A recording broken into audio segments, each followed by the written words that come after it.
So, while doing the rounds on social media, checking out the different stories that were going on in the NHL, I stumbled upon this article from LowHud.com written by Vincent Mercogliano, talking about the New York Rangers and one of the guys that has been on this team and in a bunch of trade rumors the past few years. Now, this season, you could very well say that the trade rumors may or may not be all too justified, but he is a name that was tossed out there in some sort of a conversation or two, and we have a response from him directly that goes over his thought process about these rumors. Today we are talking about New York Rangers' second overall pick in the 2019 draft, Kaapo Kakko, and talking about this piece from Mercogliano wherein he responds to these rumors. Now, article will be linked in the description if you want to go ahead and read, but before we dive into that, let's go over the profile. Let's talk about what he's done so far, because this season certainly is one of note for Kaapo Kakko. He's now 23 years old, still 6'3", 205, left-handed guy, signed till the end of this season, making $2.1 million a year. Kakko expires at the end of the year as an RFA. He needs a contract for next season, but he's young, he's restricted, they'll probably get it done soon. Kakko last year had his quote-unquote breakout year, getting 40 points in 82 games played, half a point a game pace. Sure, it's not the same 100-point pace that Jack Hughes was on, but it's still pretty alright, and for a guy who had been progressing sort of in a slower, more methodical way, just seeing him be able to produce this much was good. But this year, Kaapo Kakko missed out on a significant time due to injury, and his overall point production doesn't really look all too good as a result. He's got only 11 points in 35 games played, on pace for about 19 on the season. Now, sure, 11 points in 35 games doesn't sound good until you realize that he's actually got 5 points in his last 5 games and 7 points in his last 10. He has been putting it together as of late and building off of that momentum from last year. Especially when you talk about the third line of the Rangers and what they're doing right now, it's pretty good. Just take a look at what Kaapo Kakko has been able to do with names like Johnny Brodzinski, who had just gotten re-signed today, by the way, and Will Coyle. Because Alexis Lafreniere is now playing with Panarin, because Jimmy Vesey was on that top line with Zibanejad and Kreider, Kaapo Kakko getting placed on this third line was seen as somewhat questionable at the beginning, but I mean, his entire season hasn't been as strong as last year, so the fact that he's still able to find production nowadays, despite being on that third line, it's pretty good. So without further ado, let's head over to the article on the LowHud website. Again, like I said in the description if you want to read this. Mercogliano opens up by talking about how it's not that Kaapo Kakko hadn't seen his name floating around the internet or mentioned by talking heads in discussions about the upcoming NHL trade deadline. It's just that the 23-year-old forward chooses not to focus on things he cannot control. "There's nothing I can do," he told LowHud.com. "It's coming up, but I'm trying to stay away from it. I can't do anything about it, so we'll see what happens. I just think about next game, and that's all I need to care about." The article then goes out there and talks about the skepticism regarding Kaapo Kakko's name on the trade block. I'd say that if you were to talk about a Kaapo Kakko trade like a year or two ago, it would have been a lot more of a popular thing. Last year he did have that breakout season, but heading into it, I do remember that there was sort of a conversation saying, hey, this second overall pick is not really progressing in New York. What's the deal here? Do they trade him away? Do they try to capitalize on whatever value he has? Because he is still a second overall pick, so there's value there.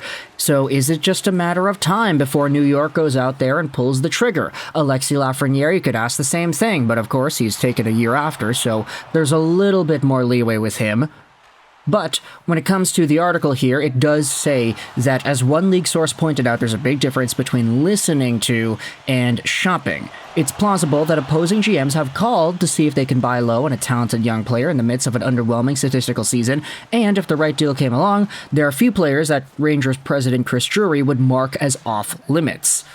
But then the article says that, of course, Kaapo Kakko would still be valuable. Like, there's no world where he gets traded for peanuts in any sort of a scenario. So the fact is, if any team is willing to make a move for Kaapo, you probably have to shell out some assets. And so if there is some sort of a conversation, if there is some sort of a trade, Kaapo Kakko himself says that it's not really anything that he's thinking about. He recognizes that, which has helped him keep a level head through it all, but it's not a topic of conversation he or any of his teammates are spending much time on around the rink. All the players, I think everybody knows, but nobody is saying anything about it, he said. There may be some fans out there, but I'm not seeing it too much. I feel like there are rumors everywhere, but you never know what's going to happen.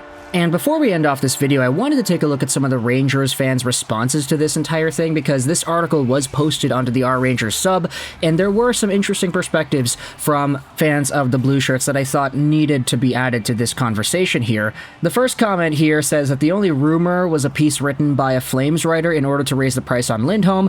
Everything else has just been, oh boy, I wonder if they'll trade Kakko, parroted 10 million times. Gosh darn gabagool. Now, is that like New York talk? I don't know what gabagool means. Anybody want to go out there and correct me there, then hey, feel free to go ahead and do so. Another comment goes out there and says, I cannot believe this moronic organization would want to trade away their drafted player who is on the verge of a breakout for peanuts, as if they haven't learned from doing that before. Another comment goes out there and says, yeah, JT Miller, Tony Amonte, Pavel Buchnevich, Zubov, those are some of the top of my head. Listen, if he's traded for a player around his age, then it's fine because they're most likely trying to fill in a gap. But if it's a trade for a veteran or something, then the whole front office deserves to be shot on sight. That is a pretty harsh conclusion, but yeah, it is kind of illuminating as to the Rangers' path the past few years when it comes to trading away younger guys. JT Miller is now a 100-point pace caliber guy with the Vancouver Canucks. Pavel Buchnevich is doing great things with the St. Louis Blues. This has been a thing. The next comment even goes out there and says, every young guy we trade turns into a star on the other team. Trade this guy and he'll become a stud. How many guys have we developed just to trade? Now, don't get me wrong, some moves we made were great, like St. Louis, Panarin, but a lot of our homegrown guys we just threw away and then they kept performing somewhere else. Kakko being elite defensively and on a nice point-per-game pace, as well as Lafreniere, my goodness, I am too much of a Canucks fan, you could tell. Lafreniere playing a huge role in basically any game are reasons we shouldn't trade away our young talent. Just let him sit. Ovechkin, Crosby, Kane, and Stamkos, then McDavid and Matthews. It's really messed up what people think development looks like. And to be fair to the Ovechkins, the Stamkoses, the McDavids, and the Matthewses, I don't think anybody really thought that Kaapo Kakko would be that. Lafreniere you could make the debate because back in 2020 his draft hype was huge, but yeah, it's kind of different nowadays. And a bunch more of the comments on this thread pretty much talked about how ridiculous it would be to trade Kakko away, how Drury would not go out there and do this, oh, it's not going to happen, why would they trade him, that'd be stupid, etc., etc. And so, with this all in mind, I wanted to kind of bring the question up as to where this really came from, because if Vincent Mercogliano's going out there and like actually asking Kakko, like, hey, this is a thing, what are your thoughts on this, and getting his opinion and putting it in the newspaper, like, it is kind of intriguing to me how if this really is just a thing that's facade, if this is all just bravado from NHL insiders or from NHL writers that aren't really insiders saying, hey, Kaapo Kakko, ooh, could he get traded, is he gonna get traded, this and that, then what exactly is it that Mercogliano is referring to? Like, is he just talking about that? That specific part of the internet that writes articles about whomever it is and whether or not anybody could get traded nowadays? Like, is that where this question came from, where he asked it to Kaapo Kakko, or is there really more that I'm not really seeing here? Like, I know that we've had conversations about Kaapo Kakko getting traded that were legitimate and were on TV and all that stuff over the past few years, but it's tough to really go out there and do that now, considering the guy was injured for a good chunk of the year and he was on the third line. Like, Blake Wheeler, Lafreniere were on top of him in terms of the depth chart, and you could say there was a questionable sort of idea behind that, but that's what happened. So, are they really picking up steam, these trade rumors? So let me know in the comment section your entire thought process about that, if it's actually a thing that we can think about, and whether or not it's actually a valid thing that we can think about, and whether or not it's valid enough that Kaapo Kakko himself should have been asked about this entire thing, because we got the comments, they're in the article, but is it really worth it to have had them from him? I mean, it's good to know his perspective about it, but should he really have been put in that position? Let me know your thoughts in the comment section below about this entire Kaapo Kakko trade idea. I hope you enjoyed this video, and bye.